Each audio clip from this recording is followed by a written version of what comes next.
아멘. 나는 공로 전혀 없도다 오직 주의 은혜입니다. 은혜로운 찬양으로 섬겨주신 우리 백미경 집사님께 감사와 사랑의 박수 한 번 더 보내주시겠습니다. 감사합니다. 얼마 전에 한혜원 전도사님께서 수요일마다 구약의 파노라마를 강의해 주셨는데요. 그때 배웠던 이야기 중 몇 가지를 복습해 보는 것으로 제 설교를 시작해 볼까 합니다. 맞추시는 분께는 제가 개인적으로 선물 드리겠습니다. 오늘 본문의 시대적 배경이 되는 내용인데요. 북이스라엘이 언제 누구에 의해서 멸망했는지 기억하십니까? 아시는 분? 네, 말씀해 주시면 제가 선물 드리겠습니다. 네. 기원전 722년에 아시리아가 북이스라엘을 멸망시켰습니다. 그리고 이스라엘 사람들을 포로로 잡아갔고 그로부터 136년 후쯤 지나서 기원전 586년엔 남유다도 바벨론에 의해서 멸망당하고 포로로 잡혀갔습니다. 그리고 기원전 539년에는 그렇게 강력했던 바벨론 역시 페르시아에 의해서 정복당하게 됩니다. 오늘 본문의 에스더서의 시대적 배경은 기원전 483년에서 473년경으로 추정이 되는데요. 바로 페르시아 왕 아하수에로가 지배를 할 때의 이야기입니다. 어느 날 아하수에로 왕이 모든 총독과 신하를 불러서 큰 잔치를 베풀었습니다. 잔치가 무르익자 술이 취해서 기분이 좋아진 왕은 많은 신하들과 귀족들 앞에서 왕비를 자랑하고 싶어졌습니다. 왜냐하면 왕비가 굉장히 미인이었거든요. 그래서 왕비를 잔치에 오라고 불렀습니다. 그런데 와스디 왕후는 내시들에게 왕의 명령을 전해 들었지만 거절을 했습니다. 그래서 왕이 무척 노해서 왕비를 폐위시켜 버립니다. 그리고 시간이 얼마쯤 지나서 왕은 신하들의 조언으로 새로운 왕비를 간택하게 되는데요. 그때 새로 선택된 왕비가 바로 모르드게의 사촌 누이 동생인 에스더입니다. 에스더는 어린 시절에 부모를 여의었는데 사촌 오빠인 모르드게가 이 고아 에스더를 데려다가 딸로 삼고 키웠습니다. 모르드게는 대궐 문에서 일하는 신하였습니다. 그런데 어느 날 우연히 문을 지키는 내시들인 빅단과 데레스가 왕을 죽이려는 음모를 꾸미는 것을 알게 됩니다. 그래서 이 사실을 왕비인 에스더에게 알려주죠. 이에 에스더는 모르드게가 알려주었다는 것을 밝히고 왕에게 이 사실을 전달했습니다. 왕은 에스더의 말을 듣고 조사에 들어갔습니다. 그리고 이것이 사실임이 밝혀지자 음모를 꾸몄던 두 신하를 나무에 매달아 죽였습니다.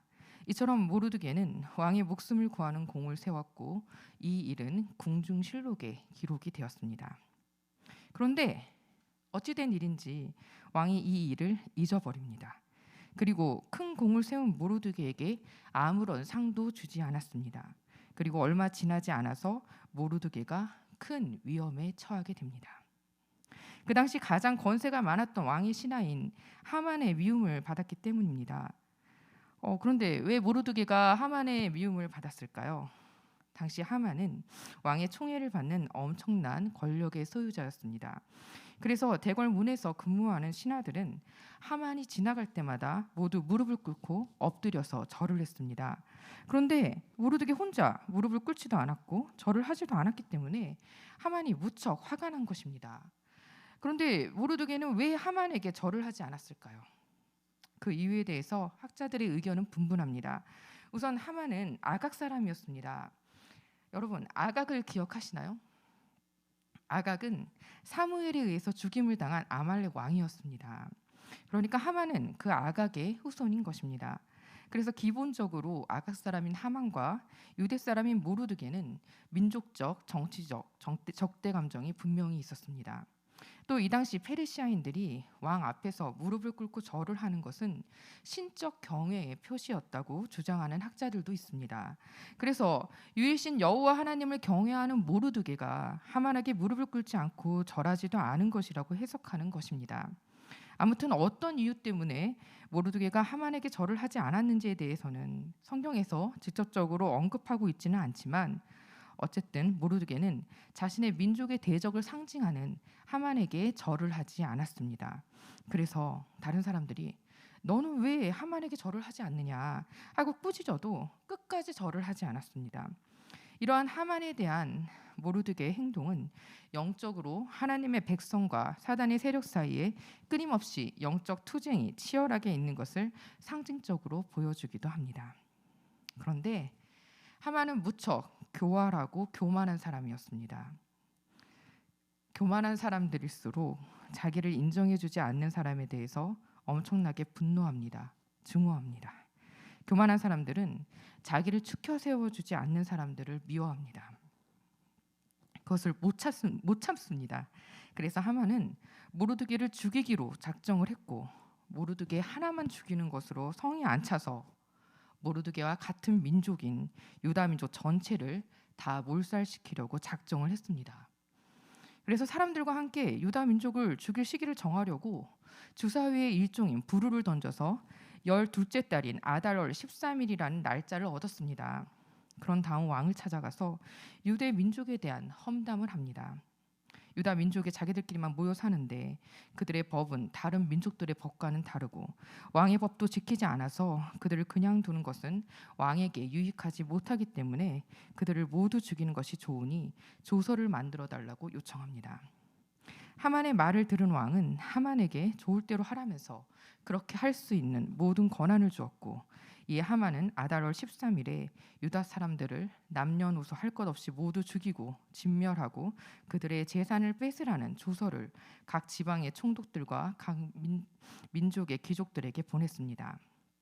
그리고 하만은 모르드게를 자신이 직접 나무에 매달아 죽이려고 장대까지 만들어 놓고 왕에게 허락을 받으려고 밤에 궁궐로 들어갔습니다.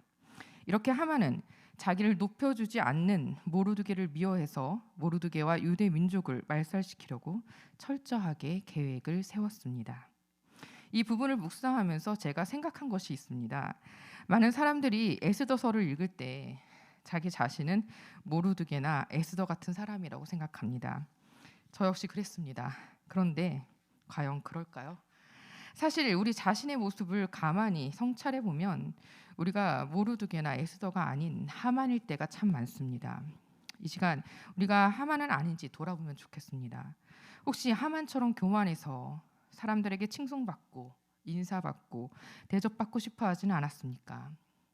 혹시 하만이 자신을 세워주지 않는 모르드게를 죽이려고 했듯이 여러분을 인정해주지 않는 사람들에게 불같이 노하고 그 사람들을 미워하고 험담하고 그 사람들을 해하려고 하지는 않았습니까? 혹시 여러분을 높이기 위해서 무언가를 계획하고 추진하고 있지는 않았습니까? 하나님은 교만을 가장 싫어하십니다. 우리가 우리 자신을 높이려고 하면 하나님께서는 우리를 낮추시고 겸손한 자를 세우실 것입니다. 그러므로 우리는 하나님 앞에서 겸손해져야 합니다. 그러면 하나님께서 하나님의 때에 하나님의 방법으로 우리를 세워주실 것입니다. 우리 스스로 높아지면 안 된다는 것을 명심해야 합니다. 다시 모르드게에 대한 이야기를 하겠습니다. 때로는 모르드게가 그러했던 것처럼 하나님의 자녀들도 선한 일을 하였음에도 불구하고 그래서 그 선한 일에 상응하는 큰 상을 받는 것이 지극히 당연함에도 불구하고 상을 받기는커녕 아무도 그것을 기억해 주지 않고 그냥 지나쳐 버리거나 아니면 오히려 주위 상황이 궁지로 몰려서 자꾸만 큰 어려움 속에 갇히는 경험을 할 때가 있습니다. 기도를 해도 주님의 응답이 없는 것 같고 상황은 점점 악화만 되어 가는 것 같고 정말 하나님이 나를 사랑하시는 것이 맞을까 의심이 갈 정도로 아니 하나님이 살아계시는 것은 맞긴 맞는 건가 하고 회의가 들 정도로 하나님의 자녀임에도 불구하고 삶의 어려움이 해결되지 않아서 고통스럽고 혼란스러울 때가 분명히 있습니다. 하나님이 살아계시다면 하나님의 자녀인 내가 왜 이렇게도 자꾸 어려움을 당하고 궁지에 몰리는 것일까? 하나님이 함께 하시면 모든 것에 무조건 형통해야 하는 것이 아닌가? 일이 잘 풀려야 하는 것이 아닌가 하고 회의가 올 때도 분명히 있다는 말입니다. 저 역시 그렇습니다. 하나님 말씀대로 살아가고자 노력하고 주님 뜻대로 살고자 몸부림치고 애쓰며 살아가는 하나님의 자녀이지만 그래서 모든 것을 포기하고 주님이 주신 사명을 이루고자 사역자의 길을 가고 있지만 그리고 분명히 하나님이 살아계시고 하나님이 저와 함께 하심을 순간마다 느끼지만 그럼에도 불구하고 제 삶의 고난이 끊이질 않습니다. 인간적인 생각으로는 이렇게 주님을 위해 살겠다고 몸부림치면 하나님이 만사형통하게 제 인생의 길을 활짝 놓아 주실 것이라고도 생각할 법한데 유감스럽게도 그렇지 않습니다. 오히려 삶에 끊이지 않는 고통과 고난과 어려움이 있습니다. 산을 넘으면 또 다른 산이 나오고 그 산을 또 넘으면 이젠 더 높은 산이 나옵니다. 지금 이 자리에서 제가 여러분 앞에서 그동안 제가 어떤 어려움을 당했고 또 지금 어떤 고난의 삶을 살고 있는지 다 말씀드릴 수는 없습니다. 그런데 모르긴 몰라도 저뿐만 아니라 지금 함께 하시는 주님께 자신의 삶을 헌신한 많은 성도님들 역시 삶의 여러 가지 말 못할 고난과 어려움들이 있을 것이라고 생각됩니다. 그리고 앞으로도 분명히 우리에게 고난의 순간은 올 것입니다. 그것이 주님을 따르는 제자들의 삶의 지극히 당연한 모습이기 때문입니다.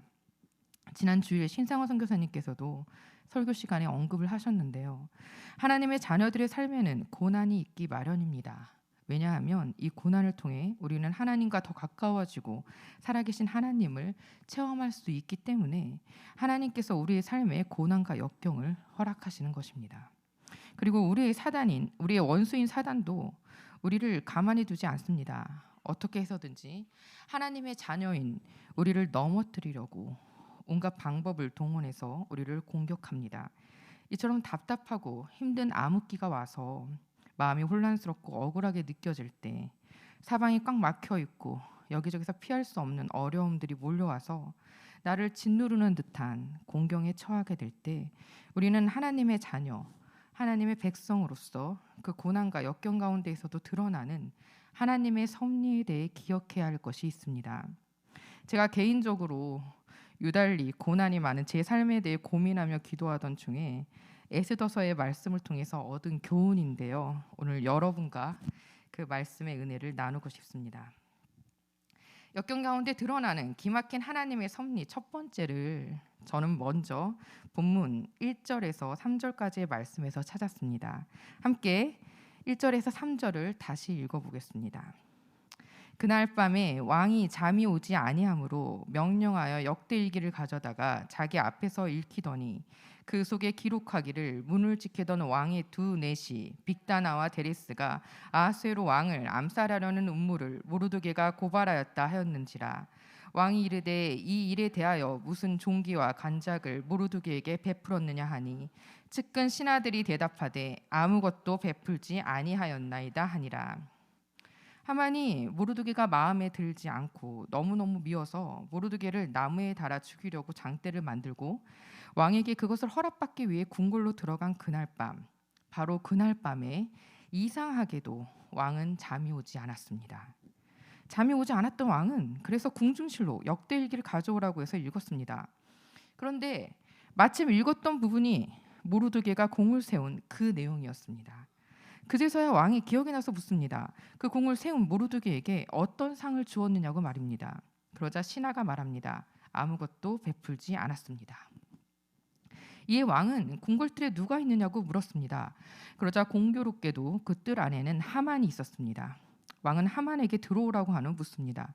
내가 특별히 대우하고 싶은 사람이 있는데 그 사람에게 어떻게 대우해주면 좋겠느냐고 물었습니다. 그러자 교만한 하만은 왕이 그렇게 특별 대우를 해주는 사람이 나 말고 또 누가 있겠느냐 싶어서 자신이 받고 싶은 것을 다 말합니다. 왕이 타는 말에 관을 씌운 다음 왕의 대신 중에 가장 높은 신하가 그 왕이 대우하고 싶어하는 사람에게 왕의 옷을 입혀주고 왕의 말을 태운 후에 성안거리로 지나가게 하라고. 게다가 그 말을 모는 신하에게 임금님께서는 높이고 싶어 하시는 사람에게 이렇게 대우하신다 하고 외치도록 시키라고 이야기했습니다. 하만은 자기가 이런 대우를 받고 싶어서 자기가 바란 대로 말한 것이었는데 왕은 하만에게, 바로 하만이 그토록 싫어하는 모르드게에게 하만이 말한 그대로 하라고 명령을 합니다. 참 재미있죠. 그런데 우리가 생각해 볼 것이 있습니다. 왜 하필 그날 밤 왕이 잠이 오지 않아 궁중실록을 읽었으며 또 왜 하필 읽은 부분이 모르드게가 공을 세운 그 내용이었을까요? 그리고 왜 하필 그날 밤 하만이 궁중뜰에 있었고 왕이 왜 하필 하만에게 그런 것들을 물어보았으며 또 모르드게에게 그렇게 행하는 일을 왜 하필 하만에게 시키게 되었을까요? 이것이 우연의 일치일까요? 우연이라고 보기에는 너무도 기가 막힌 일입니다.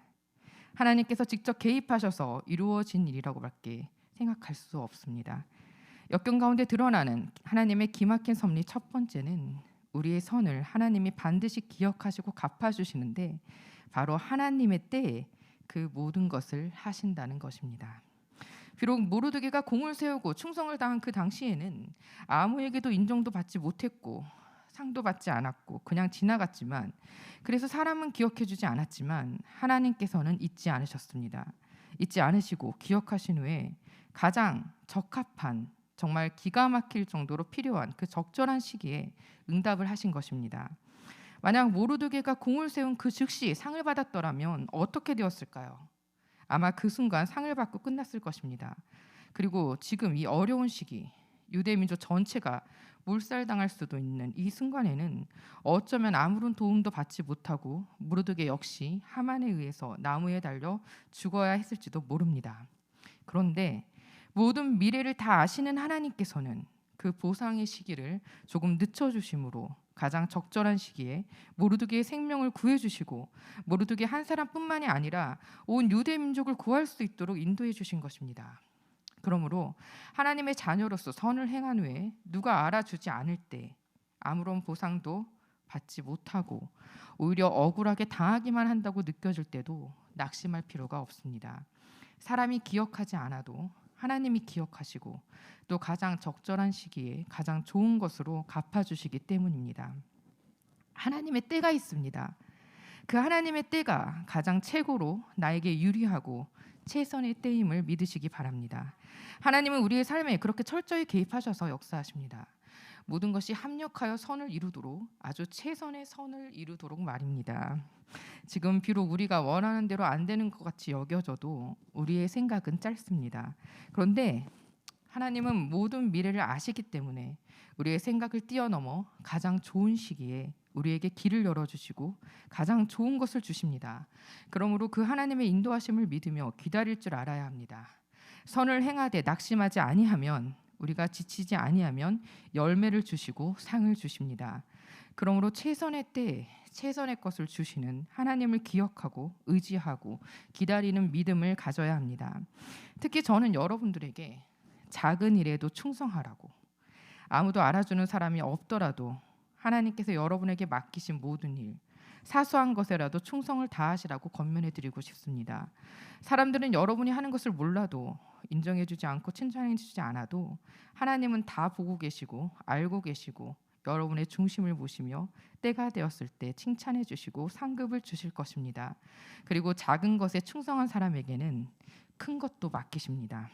우리 모두가 그렇게 우리 각자의 사명을 충성되게 감당하여 하나님께 잘하였도다 충성된 종아 하고 칭찬받게 되기를 기도합니다. 두 번째, 역경 속에 드러나는 하나님의 섭리는 아무리 원수들이 방해를 하고 공격을 해도 결국 하나님의 자녀들은 승리한다는 것, 하나님이 보호하시기 때문에 승리할 수밖에 없다는 것입니다.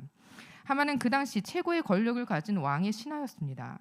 왕의 총애를 받는 엄청난 권력의 소유자로 무서울 것이 왕밖에 없었습니다. 그런 하만이 모르드게의 적이 되어서 모르드게를 죽이려고 안달이 났고 왕에게 말해서 허락까지 받았고 이제 며칠만 있으면 모르드게를 죽일 수 있었습니다. 모르드게뿐만이 아니라 모르드게와 같은 민족인 유대인 모두를 아예 다 멸절시킬 준비가 되어 있었습니다. 이에 비하면 모르드게는 힘없는 약소 민족으로 신분도 하만에 비하면 훨씬 낮았습니다.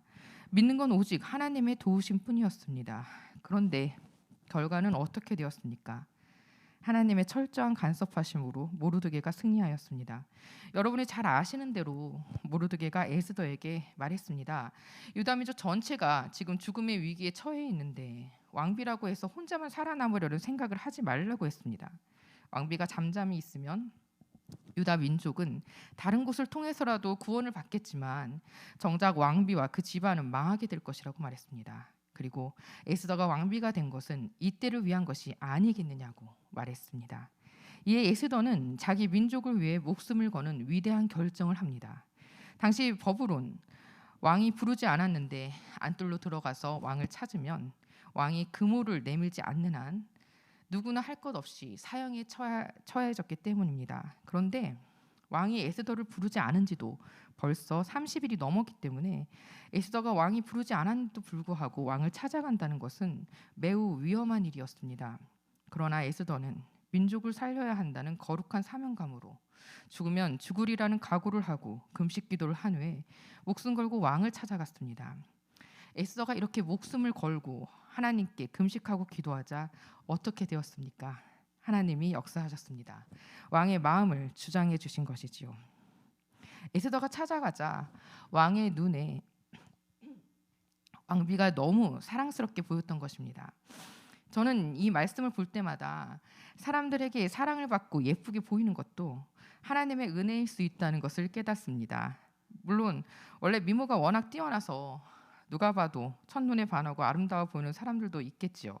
그런데 별로 미모가 탁월하지 않아도 사람들에게 사랑받는 비결이 있습니다. 바로 하나님께 기도하는 것입니다. 평범한 외모의 저도 이런 하나님의 특별한 은혜를 구할 때가 많습니다.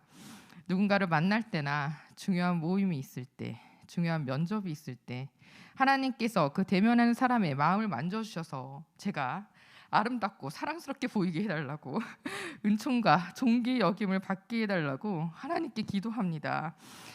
그러면 정말 하나님 역사하십니다. 여러분들도 중요한 만남 앞에서 하나님께 기도하십시오. 그러면 하나님께서 상대방의 마음까지도 만져주십니다.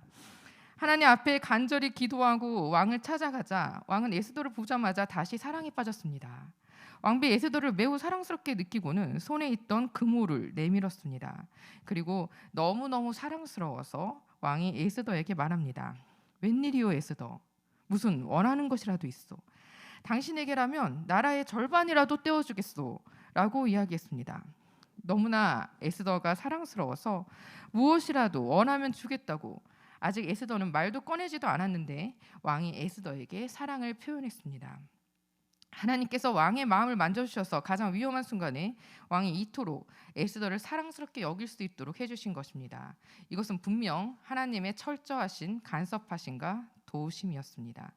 이러한 왕의 말에 에스더는 우선 다른 말은 하지 않았고 그저 잔치를 베풀겠으니 왕이 하만과 함께 그 잔치에 올 것을 요청합니다. 그래서 왕이 잔치에 왔고 왕은 또 에스더에게 소원을 물었습니다. 그런데 에스더는 이번에도 다른 말은 없이 내일 또 잔치를 베풀겠으니 하만과 함께 또 오셔달라고 청합니다. 그리고 잔치 둘째 날 왕이 다시 소원을 물었습니다. 그제서야 에스더는 자신의 소원을 말합니다. 자신과 자신의 민족인 유대 민족의 생명을 구해달라고 왕에게 사정합니다. 그러자 왕이 놀라서 도대체 누가 그런 마음을 품고 죽이려 하느냐고 물었습니다. 이에 에스더가 말합니다. 그 대적 원수는 바로 이 흉악한 하만입니다. 이 말을 듣고 화가 머리끝까지 난 왕은 술잔을 내려놓고 왕궁 안뜰로 나갑니다. 왕이 벌을 내리기로 작정했다는 것을 안 하만은 두려움에 사로잡혔고 왕비 에스더에게 매달려서 목숨만 살려달라고 사정을 했습니다. 그런데 잠시 후 왕이 돌아와 보니 하만이 왕비 에스더의 침상에 엎드려 있는 것을 보고는 더더욱 화가 나서 소리쳤습니다. 내가 집안에 왕비와 함께 있는데도 저놈이 내 왕비를 범하려 하는구나 하고 왕이 소리치자 이에 내시들이 하만을 붙잡았고 이때 하르보나라는 내시가 하만이 모르드게를 매달아 죽이려고 장대를 세워놨다는 것을 왕에게 고했습니다. 왕은 당장 그 장대에 바로 하만을 매달아 죽이라고 명령을 했습니다. 그래서 결국 교만하고 잔인했던 하만은 모르드게를 달아 죽이려고 자기가 만든 장대에 자신이 매달려 죽게 됩니다. 이런 비슷한 일이 하나님의 자녀들에게도 많이 일어납니다. 제가 얼마 전 새벽 예배 시간에 언급했던 안희숙 여사도 그랬습니다. 저는 안희숙 사모님을 매우 존경하는데요. 안희숙 사모님의 삶에는 이런 반전의 역사가 많이 있었습니다. 죽으면 죽으리라라는 책을 꼭 읽어보시길 권면합니다. 너무 은혜롭습니다. 특히 일본 의사당에 들어가서 일본의 만행을 규탄하는 유인물을 뿌리고 신사참배를 거부해서 사형 선고를 받고 감옥에 갔는데 그 감옥 안에서도 이런 하나님의 도우심이 무척 많았습니다. 안희숙 여사를 괴롭히던 일본인 학살자가 날짜를 정해서 안희숙 여사에게 해코지를 하려고 했는데 그 날짜가 지났고 그 시간이 지났는데도 아무 일이 없는 거예요. 그래서 안익수 여사가 물어봤습니다. 그랬더니 그 해코지를 하려고 했던 그 일본인 학살자가 갑자기 죽었다는 거예요. 그리고 특히 안익수 여사의 사형 집행일은 1945년 8월 18일 오전이었습니다. 그런데 여러분들 역사를 아시죠? 사형이 집행되기 바로 며칠 전인 8월 15일에 우리나라가 강복이 되고 일본은 망했습니다. 이처럼 원수가 아무리 강하고 아무리 그 어떤 방법으로 우리를 해하려고 우리를 죽이려고 달려들어도 하나님의 자녀들인 우리들은 두려워할 필요가 없습니다. 도저히 가망이 없어 보이고 사방이 죽음의 공포로 막혀 있고 그 어떤 도움으로도 해결되지 않을 것 같은 상황이라 하더라도 결국 하나님이 친히 개입하셔서 역사하시면 하나님의 자녀들은 승리할 수밖에 없습니다. 우리는 이미 승리가 확정이 되고 보장이 된 싸움을 하고 있는 것입니다. 그 과정이 지금은 어렵고 힘들게 보여도 끝내 결국에는 승리하게 되어 있습니다. 아무리 어렵고 힘든 싸움이라 하여도 반드시 하나님의 결정적인 순간에 도우십니다. 그러므로 우리가 할 일은 잠잠히 주님의 때를 기다리며 겸손히 하나님만 의지하면 됩니다. 그러면 하나님께서 친히 일하여 주십니다. 기가 막힌 하나님의 방법으로 말입니다. 모르드게가 매달려 죽임당할 뻔했던 그 나무에 원수 하만이 매달려 죽었습니다. 제가 볼 때 하나님은 막판 뒤집기의 명수이신 것 같습니다. 하나님의 사람들의 특징은 그 역전의 기쁨, 막판 뒤집기의 기쁨을 누릴 수 있습니다. 죽음의 어두움을 생명과 승리의 기쁨으로 축제로 바꾸어 주십니다. 그래서 유다 민족이 원래 죽임당하기로 결정되어 있던 날 아달월 13일에 오히려 유대인들이 거꾸로 하만의 10 아들을 죽였고 평소에 유대 민족들을 미워하고 괴롭혔던 사람들을 죽일 수 있는 권리까지 받았습니다. 그래서 수많은 원수들을 죽이고 축제를 벌였습니다. 죽임을 당해 고골할 뻔했던 초상날이 될 뻔했던 그 날이 오히려 유대인의 축제, 불임절이 되었습니다. 초상날이 잔칫날이 되게 하시는 하나님의 은혜, 눈물을 기쁨으로 바꾸어 주시는 하나님의 은혜, 이것이 하나님 자녀들의 삶의 특징입니다. 세 번째, 역경을 통해 드러나는 기막힌 하나님의 섭리는 오히려 그 어려움이 간증의 기회, 전도의 기회가 될 수 있다는 것입니다. 즉 나 자신을 향하여서는 평생에 잊을 수 없는 하나님의 은혜를 경험하는 간증의 기회가 되고 다른 사람들을 향하여서는 하나님이 살아계시고 하나님의 자녀를 보호하신다는 것을 증거하는 전도의 기회가 될 수 있다는 말입니다. 함께 본문 13절을 읽겠습니다. 자기가 당한 모든 일을 그의 아내 세레스와 모든 친구에게 말하매 그중 지혜로운 자와 그의 아내 세레스가 이르되 모르드게가 과연 유다 사람의 후손이면 당신이 그 앞에서 굴욕을 당하기 시작하였으니 능히 그를 이기지 못하고 분명히 그 앞에 엎드러지리이다. 저는 이 구절을 보고 많이 놀랐습니다. 여러분 똑똑히 보십시오. 이 이야기는 모르드게의 친구가 한 말이 아닙니다. 하만의 친구와 그 아내가 한 말입니다. 원수들, 하만의 사람들까지도 하만이 몰락하고 모르드게가 승리할 것을 자신들의 입으로 예언했습니다. 그리고 결국 그 예언은 이루어집니다. 이 얼마나 기가 막힌 일입니까? 원수들까지도 인정하고 시인하는 하나님의 사람들의 승리 말입니다. 또 에스더서 8장 17절을 읽어보겠습니다. 자막 띄워주세요. 에스더서 8장 17절 같이 읽겠습니다. 왕의 어명이 이르는 각 지방 각 읍에서 유다인들이 즐기고 기뻐하여 잔치를 베풀고 그날을 명절로 삼으니 본토 백성이 유다인을 두려워하여 유다인 되는 자가 많더라. 이렇게 되어가는 상황을 보고 많은 본토인들이 유다인이 되었다고 합니다. 본토 페르시아 사람들이 오히려 포로인 유다 민족이 되겠다고 한 것입니다. 이방인이 유다인이 되었다는 것은 영적으로 해석하면 하나님의 백성이 되었다는 또는 하나님의 백성이 될 수 있는 기회를 얻었다는 상징적인 의미입니다. 이처럼 지금 우리에게 닥친 고난과 어려움이 오히려 나 자신에게는 큰 간증의 기회, 전도의 기회가 될 수 있습니다.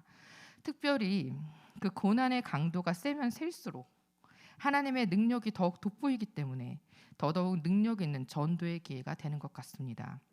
예화로 안익숙 여사의 이야기를 또 들겠습니다.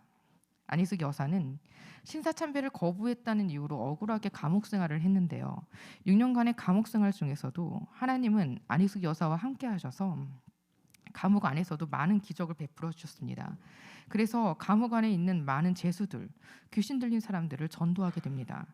죄수들뿐 아니라 일본인 간수들까지도 안희숙 여사가 믿는 하나님이 살아계신 참 신이시라는 것을 보게 되고 알게 되어서 그들에게도 자연스럽게 전도가 되었습니다. 제가 예전에 설교 시간에 제 간증을 했었는데요. 제가 대학교 4학년 때 아버지의 사업이 부도가 나서 집이 경매에 넘어갔고 아버지는 사채업자들을 피해서 집을 나가셨습니다. 그리고 거의 10년 정도를 가족들과 연락을 끊으셨습니다.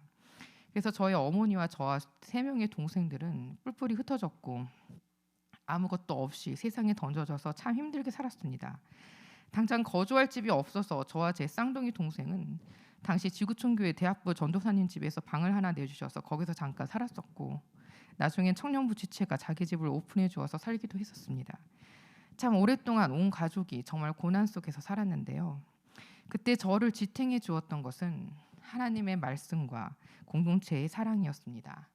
지금 20여 년이 지났는데 아직도 저희 친정에는 여러 복잡한 사연과 큰 어려움이 많습니다. 그런데 신기한 것은 제가 그 어려운 시간들을 통해서 살아계신 하나님을 직접 체험했다는 것입니다. 성경에서만, 책에서만 보는 하나님이 아니라 정말 그 살아계신 하나님이 저와 함께 하신다는 것을 생생하게 체험할 수 있었습니다. 아무것도 없는데 기도하면 기도할 때마다 하나님께서 필요한 것들을 신기할 정도로 채워주셨고 하고 싶은 공부도 다 할 수 있도록 인도해 주셨고 오히려 가장 어렵고 가난했던 그때에 진정한 친구들과 좋은 스승님들을 붙여주셨습니다.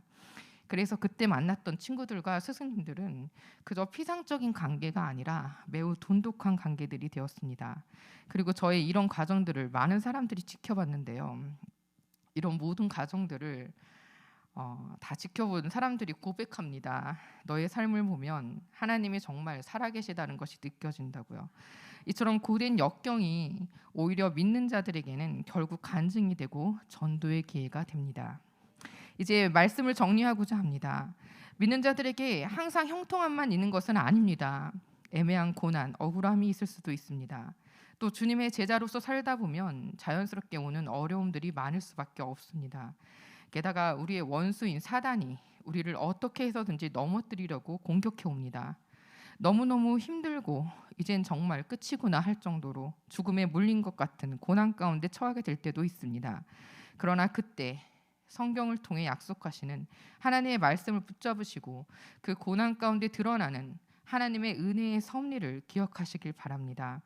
우리가 때로는 선을 행하고도 보상은커녕 어려움을 당할 때가 있습니다. 아무도 우리의 공로를 알아주지 않고 기억하지 않고 무시하는 듯 보일 때도 있습니다. 내가 능력이 더 많은 것 같은데도 내가 더 열심히 일한 것 같은데도 나보다 다른 사람들이 더 잘 나가는 것 같고 더 인정받는 것 같아서 서러울 때도 있습니다. 그러나 성도 여러분 기억하십시오. 사람은 기억하지 않고 사람은 몰라줘도 하나님이 기억하십니다. 우리가 선을 행하고 우리의 맡은 바를 작은 것이라도 충실히 감당하면 하나님이 기억하시고 하나님의 때에 반드시 갚아주십니다. 또 역경 가운데서 우리의 원수가 아무리 우리를 넘어뜨리려고 방해하고 공격을 해도 하나님이 우리를 보호하시기 때문에 결국 우리는 승리합니다. 그리고 그 고난이 오히려 우리에게 전도의 기회, 간증의 기회가 될 수 있습니다. 이렇게 우리 인생에 주어지는 고난까지도 하나님께서 우리를 훈련시키시는 기회로 삼으실 뿐 아니라 하나님은 이 과정을 통해서 하나님 자신이 살아계신 것과 우리를 사랑하심을 보여주심으로 영광을 받으십니다. 이것이 하나님의 자녀들의 삶의 특징입니다. 저와 이 말씀을 듣고 계신 모든 성도님들이 모두 이런 영적인 진리를 깨닫고 하나님을 의지하면서 현재의 역경을 믿음으로 이겨내고 승리하시기를, 그런 복된 삶을 살게 되기를 간절히 소망합니다. 자, 이제는 말씀을 붙잡고 기도하는 시간을 가질 건데요. 먼저 오늘 주신 말씀을 생각하면서 오직 예수뿐이네 찬양하시겠습니다.